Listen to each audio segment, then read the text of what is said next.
Hi friends, ഇന്ന് ഭഗവാന് നേദിക്കാനായിട്ട് ഒരു നിവേദ്യം നമുക്ക് ഉണ്ടാക്കാം. അതിലേക്ക് വേണ്ടി ഞാനൊരു 3 കപ്പ് പാലെന്ന് പറഞ്ഞാൽ 1.5 കപ്പ് വെള്ളം, 1.5 കപ്പ് പശുവിൻ പാലിൽ അടുപ്പത്ത് വെച്ചിട്ടുണ്ട്. എന്നിട്ട് ഇത് ഒരു സ്പൂൺ ചെറുപരിപ്പാണ്. ചെറുപരിപ്പ് നന്നായിട്ട് നമ്മൾ കഴുകി വറുത്ത് ഉടച്ച് അതായത് ഏതാണ്ട് മൂക്ക വറുക്കണം. വറുത്തിട്ട് ഉടച്ച് നമ്മൾ ഈ പരിപ്പ് വയ്ക്കാനായിട്ട് ഉണ്ടാക്കും പോലെ അങ്ങനെ വറുത്ത് ഉടച്ച പരിപ്പാണ്. ഇതൊരു 1 സ്പൂണുണ്ട്. എന്നിട്ട് ചെറുപരിപ്പ്, അത് 1/2 കപ്പ് പച്ചരി, ഉരുണ്ട പച്ചരിയാണത്. രണ്ടും കൂടി ചേർത്തെടുക്കുമ്പം 1/2 കപ്പും കുറച്ചുകൂടിയും കാണും, അത്രയേ ഉള്ളൂ. ഇതിനെ നന്നായിട്ട് കഴുകി ഇതിലിട്ട് വേവിക്കണം.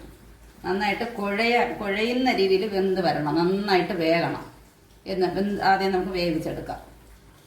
ഈ ചെറുപരിപ്പ് ഇങ്ങനെ ഈ വറുത്ത് ഉടച്ച് പാറ്റി എടുക്കുന്നതിനേക്കാൾ എളുപ്പം നമുക്ക് റെഡിമെയ്ഡായിട്ട് കടയിൽ നിന്ന് വാങ്ങാൻ കിട്ടും ചെറുപരിപ്പൊന്ന്. അതിനെ വെറും ചീനച്ചട്ടി ചൂടാക്കി ഈ പരിപ്പിനെ ഒന്ന് ചെറുതായിട്ട് ചൂടാക്കിയ ശേഷം കഴുകി ചേർത്താലും മതിയാവും. അത് എളുപ്പമുണ്ട്. അപ്പോൾ ഈ ലോങ് പ്രോസസ്സ് ഒഴിവാക്കാം. പിന്നീട് ഇതിപ്പം ഒരു 45 മിനിറ്റ് വെന്തിട്ടുണ്ട്. വെന്തപ്പോൾ നന്നായിട്ട് നമുക്ക് ഈ തവി കൊണ്ട് ഇങ്ങനെ ഒന്ന് മാഷ് ചെയ്ത് കൊടുക്കാം. നല്ലതുപോലെ വെന്തു. ഇനി ഒരുണ്ട ശർക്കര വെച്ചിട്ടുണ്ട്. ഇതിനെ ഞാൻ 1-2 പൊട്ടിച്ചിട്ട് ആദ്യം അതിലിടും. നന്നായിട്ട് ഇത് അലിഞ്ഞ് ചേരണം ഈ ശർക്കര. പിന്നീട് 1/2 കപ്പ് പാൽ അതിൻ്റെ കൂടെ, വീണ്ടും പശുവും പാൽ. ഇതിൽ വെള്ളം ചേർത്തിട്ടില്ല. 1/2 കപ്പ് പാൽ കൂടി അതിൽ ഒഴിക്കണം. ഒഴിച്ച് മിക്സ് ചെയ്ത് നന്നായിട്ട് തിളച്ച് അലിഞ്ഞ് അതിൻ്റെ കൂടി ഇത് ചേരണം.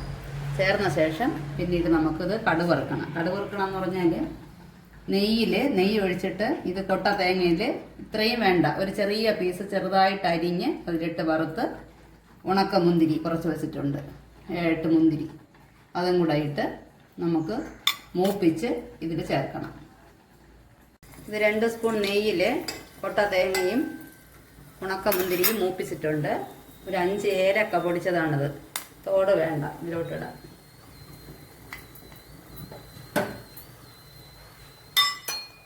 ഇതിൽ നമുക്ക് ചേർക്കാം.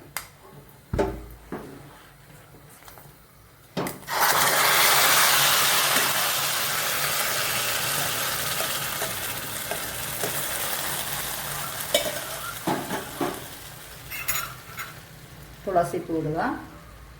ഇപ്പോൾ നിവേദിക്കാൻ റെഡിയായിട്ടുണ്ട്. തമിഴ്നാട്ടിലെ ഈ നിവേദ്യത്തിന് അക്കാര വടീസൽ എന്ന് പറയും. എല്ലാവരും ട്രൈ ചെയ്ത് നോക്കണം. ശ്രീകൃഷ്ണ സ്വാമിക്ക് ഇഷ്ടപ്പെട്ട ഒരു നിവേദ്യമാണ്. എല്ലാവരും ട്രൈ ചെയ്ത് നോക്കണം ഫ്രണ്ട്സ്. Okay, by.